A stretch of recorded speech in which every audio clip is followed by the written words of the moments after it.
कर्जमाफीसाठी संग्रामपुरात प्रहार संघटनेचे आंदोलन। प्रहार संघटनेचे कार्यकर्ते पदाधिकारी तामगाव पोलिसांच्या ताब्यात। आमदाराच्या घरावर रात्री मशाल पेटणारच, शंकर पुरोहित यांचा इशारा। शेतकरी कर्जमाफीच्या मुद्द्यावर प्रहार संघटना आक्रमक झाली आहे। प्रहार संघटनेचे प्रमुख बच्चू कडू यांच्या उपस्थितीत कृषी मंत्री माणिकराव कोकाटे यांच्या निवासस्थानासमोर मशाल पेटवून आंदोलन करणार आहेत। महात्मा ज्योतिबा फुले जयंतीचे औचित्य साधून आज रात्रीच्या सुमारास हे आंदोलन केले जाणार आहे।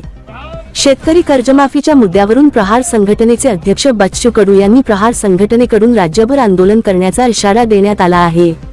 त्यानुसार बुलढाण्यातील संग्रामपूर नगरपंचायतचे प्रहारचे शंकर पुरोहित यांच्या नेतृत्वात आमदाराच्या निवासस्थानासमोर मशाल पेटवून आंदोलन करणार होते। संग्रामपुरातील आठवडी बाजारात महात्मा ज्योतिबा फुले यांच्या प्रतिमेचे पूजन करून आंदोलनाला सुरुवात करण्यात आली। त्यादरम्यान तामगाव पोलिसांनी शंकर पुरोहित यांच्यासह 10 ते 15 कार्यकर्त्यांना ताब्यात घेतले। यावेळी शेतकऱ्यांच्या कर्जमाफीसाठी आमदाराच्या घरावर आज रात्री मशाल पेटणारच असा इशारा यावेळी शंकर पुरोहितांनी दिला आहे।